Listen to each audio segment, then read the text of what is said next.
My name is Susan Obermeyer, Susan Furman Obermeyer. I have lived in the same zip code for way too many years of my life.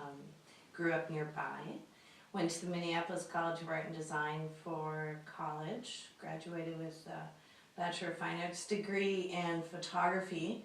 Actually went there as a painter, came out a photographer, and now I'm a ceramic artist and educator. My hobbies are photography, I guess, is a hobby. My garden. My interests are outdoors, hiking, nature, canoeing if I had a canoe, going for drives, going on adventures, I guess. In high school, I was interested in taking an art class.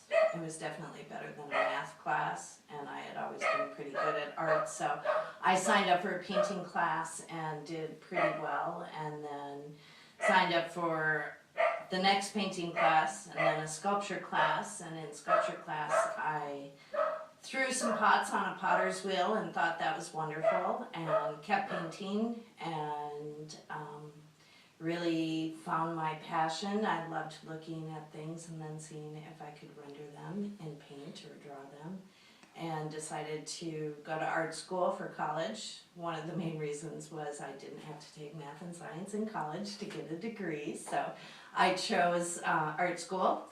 And the first year went great. They pretty much untaught me everything I had already learned about art. And then I went into the design division to be a graphic designer because I figured I needed a job. And 18 months after I went into the design division, it became very apparent that I am not supposed to be a graphic designer. So I switched to fine arts and was doing a lot of photography and ended up doing that for my senior thesis and graduated. And then I still needed a job, so I worked in an art gallery and sold other people's images and art and framing to housewives from the western suburbs who had too much money and not enough to do. And then I happily finally had to resign, and we were blessed with our second child, and I stayed home with her for 2 years, and I got kind of crabby because there was no job, and it was wonderful being with her, but I needed an outlet, and a friend of mine was going to take a class at the Northern Clay Center to work on the wheel, and I remembered that, and I signed up for a class, and that was 14 years ago, and it happily changed my life forever, in a very good way. My all-time favorite artist of forever and ever, as I suppose with many women, is Georgia O'Keeffe. She grew up in Wisconsin, not that far away from here, and she started painting flower images, and as a gardener I was drawn to the imagery, the colors, the undulating lines of her work. I also read a lot of biographies about her, and I liked her thinking of or her how she thought of her work, and she talked a lot about whatever feels right, whatever looks right to you as the artist is the most truthful art that you can produce, and inevitably some people will enjoy what you make and other people will not understand it and not enjoy it, but the world's filled with many different personalities, and you just have to be honest and truthful to what is right to you and move forward that way. As well as making art is really about the process of the creation. It's not having a pretty thing at the end necessarily. It's the fun of the exploration and the creating and the imagination that you use. My passion is important to me because I think it's incredibly necessary for all people, especially women, to have a part of their lives that's not attached to ones, meaning we're not caretaking or playing the role of mother, wife, daughter, sister. Did I say mother? Yeah. All the different roles that women play, and by pursuing your passion and partaking in your passion, it gives you a sense of self and an identity outside of the role that you play to all of the other people in your life. It's important to me because it gives me a happy heart, and having a happy heart makes me come home, and then my family is happier because I am, you know. Happy wife, happy life. I think other people, well, the children that I teach, hopefully a few of them will remember how much fun they had and go, oh, I remember when we did such and such.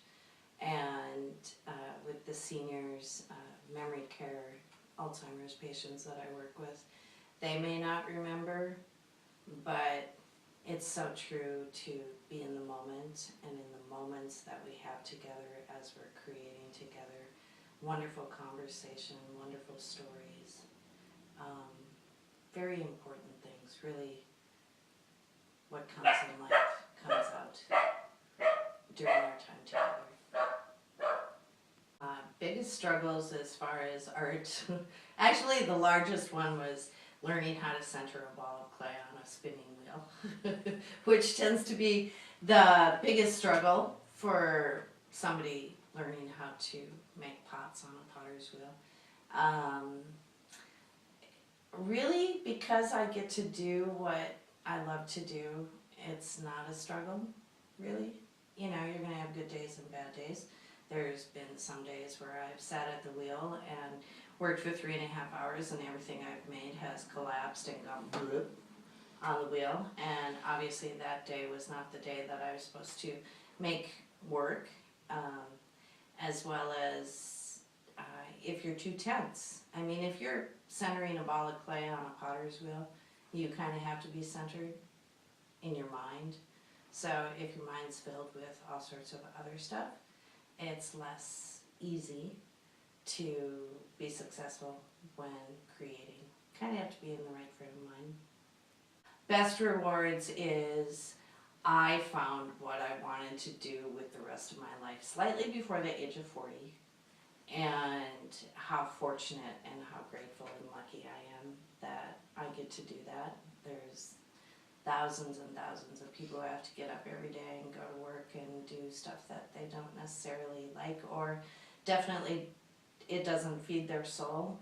I have a very happy heart, and I get to share my love of ceramics, of art, with people of all ages. Kids really need art. Senior citizens who say, oh, I'm not artistic. And then all of a sudden they make a really cool thing, and it's fired and given back to them, and their families will have that object that their parents or their loved ones made towards the end of their lives, and those objects will be cherished by their families. So I'm incredibly lucky and very, very fortunate to make things and share it. I am currently teaching quite a bit. Spent last week with 3rd graders making polar bear sculptures. And let's see, I am hoping time-wise to get on the wheel and make some of my own work coming up here in the next few weeks. Summertime is a quieter time, so as long as I can find an air-conditioned space, I'll be happy to make work.